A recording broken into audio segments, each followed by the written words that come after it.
मैं हिंदू पैदा हुआ इस पर मेरा बस नहीं था, पर मैं हिंदू के रूप में ना मरूं इस पर मेरा बस है, और मैं हिंदू के रूप में नहीं मरूंगा। भारत की संविधान सभा में अंबेडकर जितनी पढ़ाई पूरी संविधान सभा में एक भी मेंबर ने नहीं कर रखी थी। केवल एक BN राव थे जो एडवाइजर थे, उनके पास शिक्षक पढ़ाई थी, उन्हें छोड़ दें। बाकी सब मिट्टी के मतलब पेंदे टाइप के थे, प्यादे थे उनके साथ में। पढ़ाई लिखाई का जो लेवल अंबेडकर साहब का है वो किसी का नहीं। महात्मा गांधी घोर वर्ण व्यवस्था के समर्थक आदमी थे, इतने पक्के रूढ़िवादी थे इस मामले में, बहुत ही दकियानूसी किस्म के व्यक्ति थे कि वर्ण व्यवस्था उतनी ही नैसर्गिक और प्राकृतिक व्यवस्था है जितना न्यूटन का गुरुत्वाकर्षण का नियम। ये महात्मा गांधी का वाक्य है, किसी और का वाक्य नहीं। उनके लिए भारत से ज्यादा महत्वपूर्ण हिंदू धर्म है महात्मा गांधी के लिए। गीता वो सब, उनका तो वैष्णव परंपरा वो सब विचार ज्यादा थे। महात्मा जी का मार्ग एकदम अलग है। अंबेडकर कह रहे हैं कि अगर मैं इस घर में पैदा हो गया तो मैं क्यों जिंदगी भर सफाई का काम करूं। महात्मा गांधी कह रहे हैं नहीं, गहराई में सोचो, इस घर में पैदा क्यों हुए, ये सोचो।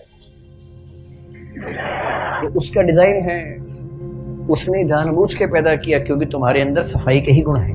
अंबेडकर कह रहे तू दलित पढ़ेगा नहीं पढ़ेगा, पढ़ो लिखो MA करो PhD करो, लेकिन उसके बाद काम वही करना है, सफाई का ही। ये थे राष्ट्रपिता जी। ये उसी देश की बात चल रही है, सारे जहां से अच्छा हिंदुस्तान हमारा, हम बुलबुलें हैं इसकी, ये गुलसिता हमारा, उसी की बात चल रही है। किसी और देश पाकिस्तान की बात नहीं चल रही है, सब पाकिस्तान था ही नहीं, पाकिस्तान पेट में था उस समय। कुछ लोग मैंने देखा कि सवर्ण मानसिकता के कुछ लोग अंबेडकर को देशद्रोही घोषित करना चाहते। सबसे बड़ी समस्याओं में से एक अंबेडकर भी थे, अंग्रेज तो थे ही थे। उनसे बड़ी समस्या ये है कि यार अंग्रेजों को भेजो ना, समाज क्यों बदल रहे हो। और अंबेडकर साफ साफ कह रहे थे कि अगर मुझे अपने हित और देश के हित में चुनना हो तो देश का हित नंबर 1 पे, पर यदि मुझे दलितों के हित और देश के हित में चुनना हो तो मैं दलितों के हित को प्राथमिकता पे रखूंगा।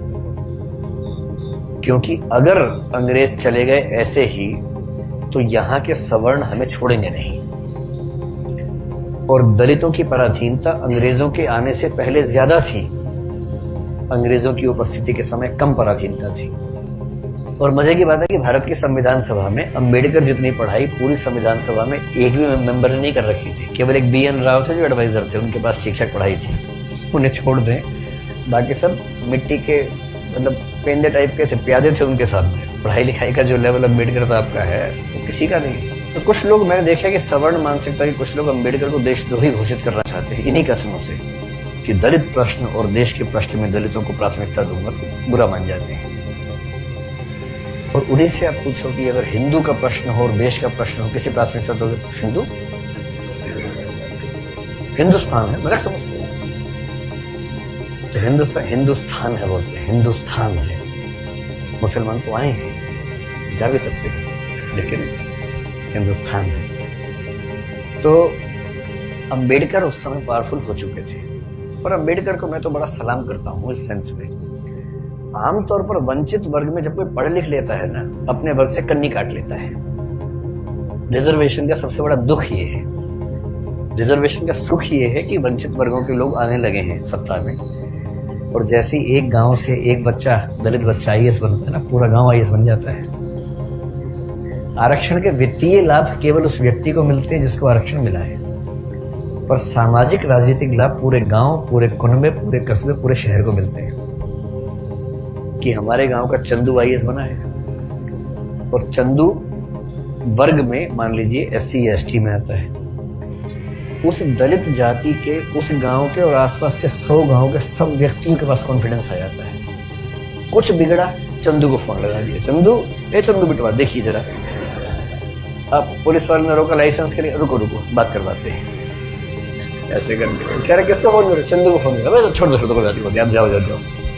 कॉन्फिडेंस लेवल बढ़ जाता है। एक रिजर्वेशन का फायदा ये होता है, आर्थिक फायदा नहीं होता। रिजर्वेशन आर्थिक मामला नहीं है, तो सामाजिक राजनीतिक समतलीकरण का मामला है, उसमें उसको देखना है। और अंबेडकर ने, आजकल क्या होता है कि जो बच्चा IAS बनता है सबसे पहले कोशिश करता है कि उसकी जाति किसी को पता ना लगे कि वो रिजर्वेशन में है। और बहुत सारे लोग SC ST या OBC से रिजर्वेशन का लाभ लेकर अगर IAS बनते हैं तो कोशिश करते हैं कि शादी किसी सवर्ण समाज में।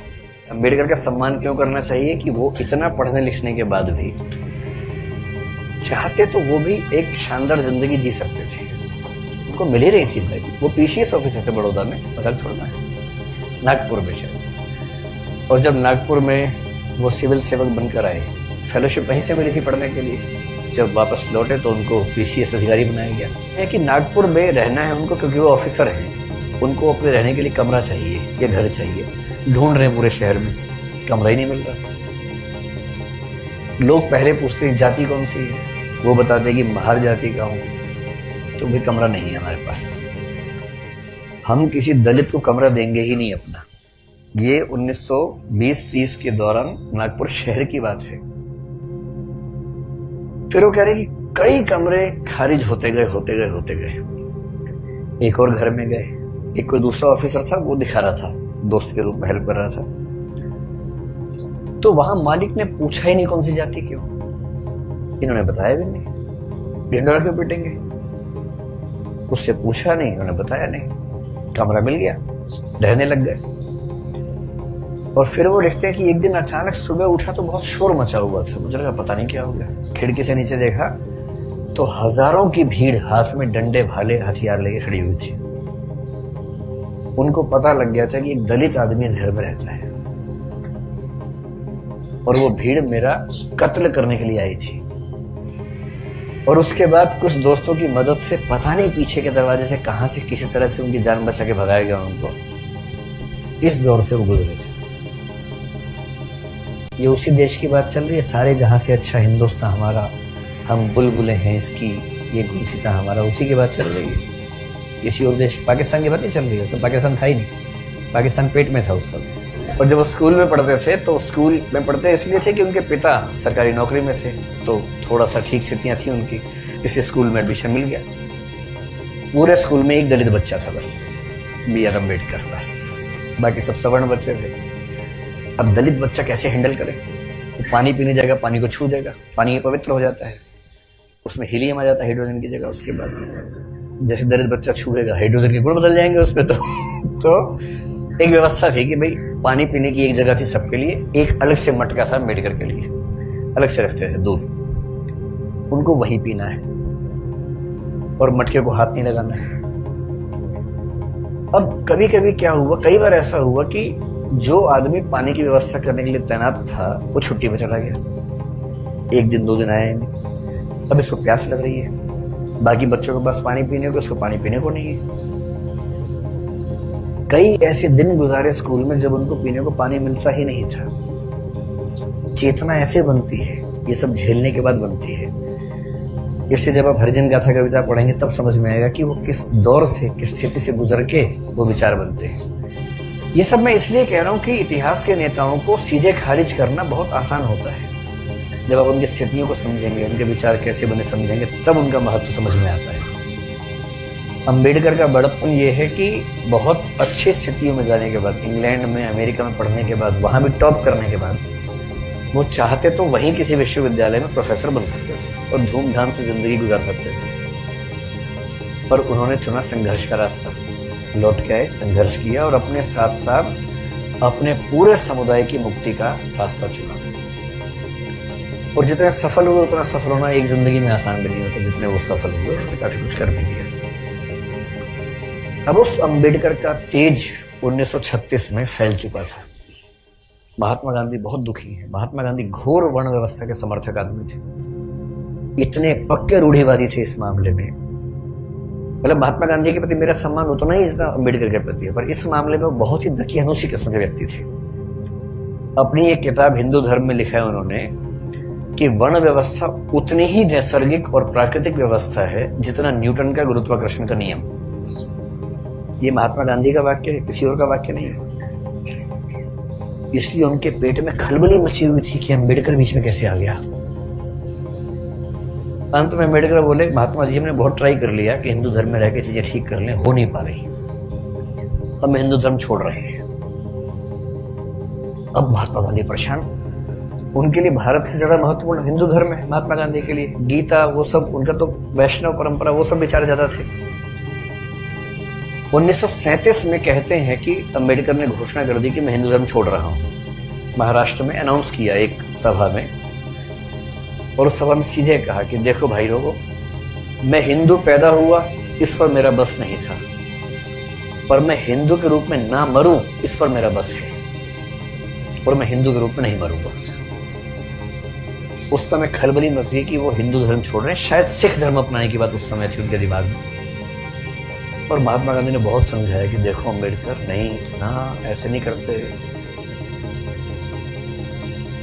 महात्मा जी का मार्ग एकदम अलग है। अम्बेडकर कह रहे हैं कि अगर मैं इस घर में पैदा हो गया तो मैं क्यों जिंदगी भर सफाई का काम करूं। महात्मा गांधी कह रहे हैं नहीं, गहराई में सोचो, इस घर में पैदा क्यों हुए, ये सोचो। ये उसका डिजाइन है, उसने जानबूझ के पैदा किया क्योंकि तुम्हारे अंदर सफाई के ही गुण हैं।